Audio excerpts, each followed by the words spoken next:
Northern Gulf is bringing you some of Australia's most interesting minds right to your kitchen table with our Croaker Conversation series. G'day everyone and welcome to this week's Croaker Conversation. My name is John McLaughlin. I'm the Rangelands Project Officer based out of Georgetown in the Ethridge Shire. Now on today's show, we have Dr. Chelsea Jarvis, who is a Research Fellow at the Centre of Applied Climate Sciences at the University of Southern Queensland based in Toowoomba. She is a climate scientist who works on applied climate science for primary production and is involved in the Northern Australian Climate Program, which some of you might know as NACPI. Today, Chelsea is going to chat with us a bit about the drivers of climate in the Northern Gulf region and about a few programs that could help graziers become more resilient to climate variability in Northern Australia. Welcome, Chelsea, and thanks a lot for joining me today. Thanks, it's good to be here, John. Now, we'll start off with a few softball introduction questions. The issue of climate is incredibly prominent in today's world. Can you tell us about how you ended up in this field? So I came into climate in sort of a roundabout way. I first studied geography at university. So for 4 years for my undergraduate, I studied geography, which included sort of climate, landscape, soil. So climate was in there, but it was just a part of sort of the bigger picture. Geography also takes a lot into sort of how humans interact with all these things, with the sort of earth and agriculture and production and all that. So that's probably sort of how I got into climate as sort of part of a bigger picture. When I went on to do my master's, I actually started looking more at wine grapes. And of course, climate plays a really big role in how wine grapes grow each year, where they're grown, things like that. And then for my PhD, I expanded on that and looked directly at climate and wine grapes and how climate drivers such as El Nino Southern Oscillation can impact how the grapes grow each year and then how the wine changes from vintage to vintage. And how are you enjoying working with the grazing industry and the grazing community? It's been so great working with the grazing community. It's really, really fascinating. Like, there's so many different types of, environments and ecosystems here across Northern Australia. And so the properties are all really different. I mean, so I operate obviously across a huge area. So Queensland, Northern Territory, and Northern Western Australia. And it is just super interesting to meet people from all over those areas and see how they run their property, because everybody has a slightly different take, you know, if they're sort of small and do lots of intense production, or if they're really big and it's much more sort of open production. It's been fascinating, and everybody I've encountered so far has been really lovely. Even if they don't necessarily want to talk about climate, they're still really nice people. Well, let's jump into the climate stuff now. For us up here in the Northern Gulf, weather and climate is a pretty big part of our lives. Can you tell us a little bit about what the major drivers are that shape and influence the climate we get up here in sort of North Queensland? Yeah, for Northern Australia, I mentioned before El Nino Southern Oscillation, and that one's actually the one that has the biggest impact for all of Australia, including Northern Australia. So El Nino Southern Oscillation is composed of essentially 3 phases. El Nino phase, which tends to be drier, a neutral phase, which is just nothing's going on, and then La Nina, which is when we get our wetter than usual seasons. And so those can really impact the climate and the seasonal forecasts over Northern Australia, because El Nino Southern Oscillation tends to sort of start in our winter, but it really picks up steam and gets going in spring and into summer. So it can really influence that Northern Australian wet season, how much rain we get, how it falls, things like that. And we had a very late start to the wet season up here in North Queensland and across obviously Northern Australia. Can you provide a really brief, simple summary of sort of why that was such a late start for us? Yeah, great question. So I just talked about El Nino Southern Oscillation, and similarly, there's a thing in the Indian Ocean called the Indian Ocean Dipole, which is essentially the ENSO for the Indian Ocean. And like El Nino Southern Oscillation, it has 3 phases. So it has an Indian Ocean Dipole, or IOD, positive phase, which is dry, so like El Nino. It has a neutral phase, so nothing's going on. And then it has a wet phase called IOD negative. It's just Positive and negative is just how they named it. I don't know why. But we actually like the negative phase. That's the good phase for us. And so similar to El Nino, it tends to sort of start at the end of winter, but differently than El Nino, it actually peaks in spring, and then usually it's done by sort of end of November. So normally we don't talk a lot about the Indian Ocean dipole, but this past year, so 2019, we had the strongest Indian Ocean dipole positive, so that's the dry phase, event on record. And what happened was that actually delayed the start of our monsoon and also stopped a wet phase of the Madden-Julian oscillation, which can bring rain to northern Australia. Essentially, there's just this cold water sitting to the northwest of Australia, and it just kept sucking all the moisture out of these systems that tried to come over northern Australia and bring us some rain. And then the rain just couldn't get past this cold water. So essentially we had to wait until this Indian Ocean dipole finished at the end of December, which is really late for an Indian Ocean dipole to finish, before our wet season could sort of move into its normal path.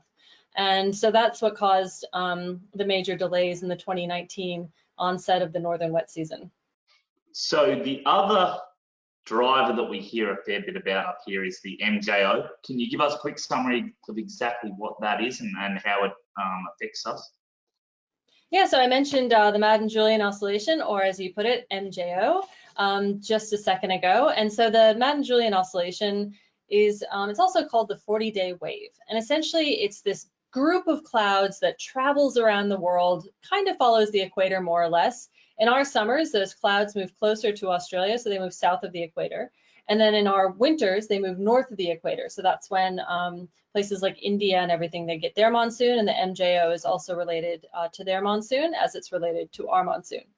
So the Madden-Julian oscillation, this group of clouds, so both before the clouds and after the clouds, there's sun.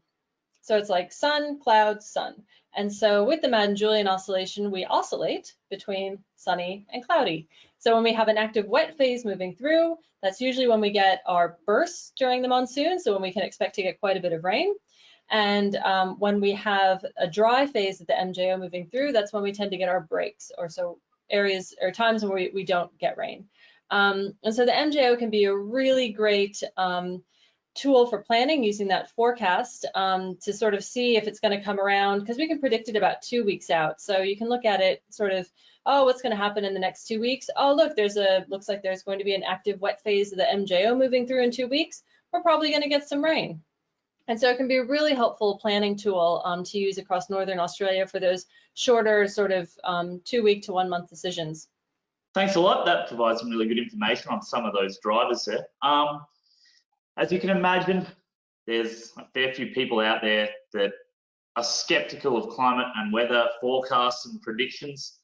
Are you able to give us a simple sort of idea about how climate scientists come up with their forecasts for weather and climate? So a lot of information goes into weather and climate forecasts. And at the Bureau of Meteorology, which of course is where we get our forecast from in Australia, they actually use 2 different systems, one for predicting that 7-day weather, and then another for their seasonal forecasts. I'm going to talk about the seasonal forecast one. So that one's called XSS. That's just the name of it. And essentially what they do is they have these massive supercomputers, and they put all these crazy equations into the supercomputer, and these equations represent how our oceans circulate, or how our atmosphere circulates, or how those 2 things interact and mix, and the heat coming off the land, and all these things. Everything goes into them. And so we can put in the conditions that we know currently exist and have existed yesterday and the day before and so on back in time. So we can put all those conditions in, and then we can ask the machine, okay, well, based on what's happened in the past and what we know about circulation patterns and how things evolve, what's going to happen in a month, in 2 months, in 3 months. And so what they do is they put in all those initial conditions, and then they run the model once. Okay, and then they'll change something just a little teeny tiny bit in the model, such as maybe the oceans warm up just slightly along the equator. Okay, well, now let's run the model again and see what happens.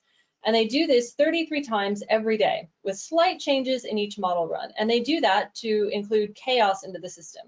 So everybody's heard about like the butterfly flapping its wings and creating a hurricane in the Gulf of Mexico or wherever. And that's essentially what kind of happens to a certain extent. Even though we know a lot about our climate and our atmospheres and our oceans, we don't know everything. And so there's always a little wrench that gets thrown into the plan sometimes. And so if we do all these model runs, so 33 per day, it helps account for all those little slight variations that we can attribute to chaos. And so then to get our seasonal forecast, we combine 3 days of model runs to give us a total of 99 model runs, so 33 per day for 3 days. And essentially what we do is we look at all the different outcomes that that model is telling us for, let's say, the month of July, and we average them and we say, okay, well, you know, most of the models are saying that this one's the most likely, and so that's usually the one that we go with. But then if you want to get something like, well, you know, we have a, how much rainfall are we going to get do we have a 25% chance of getting? Well, so what we do is we look at all those 100 model runs, and the 25% of them, we say, okay, well, how much rain was in these 25% on the upper end or on the lower end, however you want to look at it, probably the upper end. And that's how we start getting some values to put into our forecast. So we derive it all from those model runs. Interesting. And I think part of understanding climate forecasts is understanding the process that leads to the predictions that people are making. Jumping onto a different topic, we spoke about NACP earlier, the Northern Australian Climate Program. Can you briefly tell us about this program and how landholders in the Northern Gulf area might benefit from it? So the Northern Australia Climate Program, or NACP, is funded mostly by Meat and Livestock Australia. So that means we are using levy money in order to provide a service. So the service is provided for free, and we want to make it as useful as possible. NACP is also funded by the Queensland government and the University of Southern Queensland. So lots of, you know, really great people contributing to this program. So one thing that we really are looking to do is improve the forecast for Northern Australia. And that's not even just making them better, it's also making them more reliable. So we want producers to be able to look at the forecast and know that they can trust the information that's in that forecast.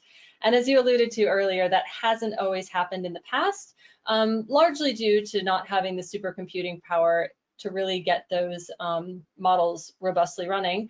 But another thing is that we optimize our models for certain areas.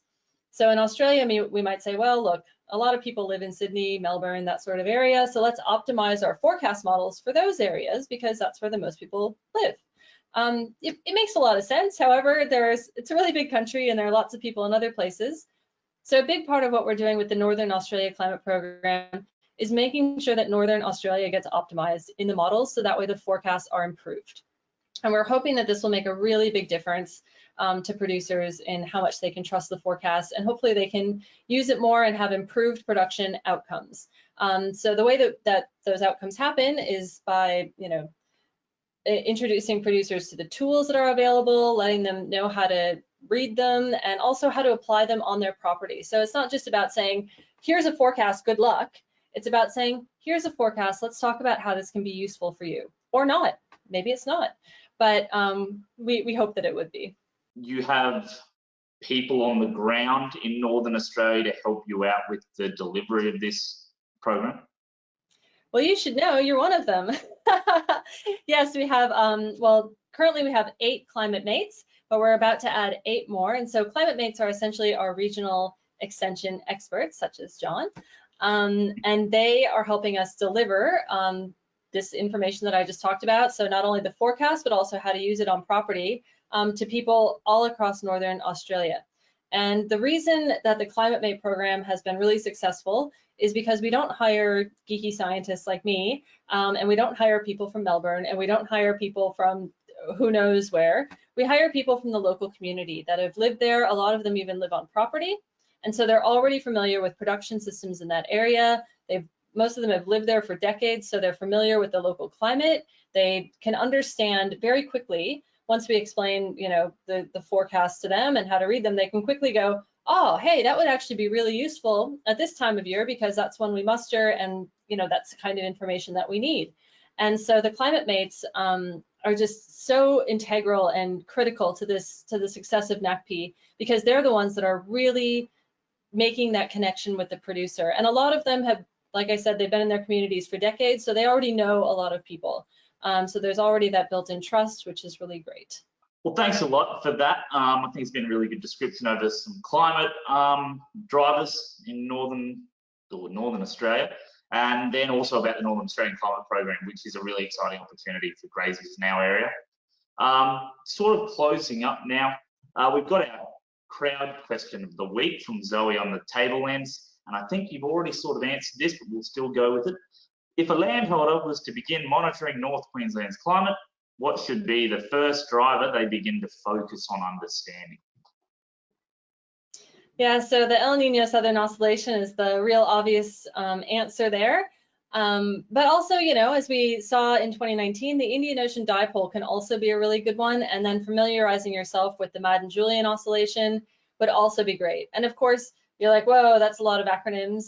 But the Bureau of Meteorology has really great information on all of these climate drivers on their website, which I believe is bom.gov.au.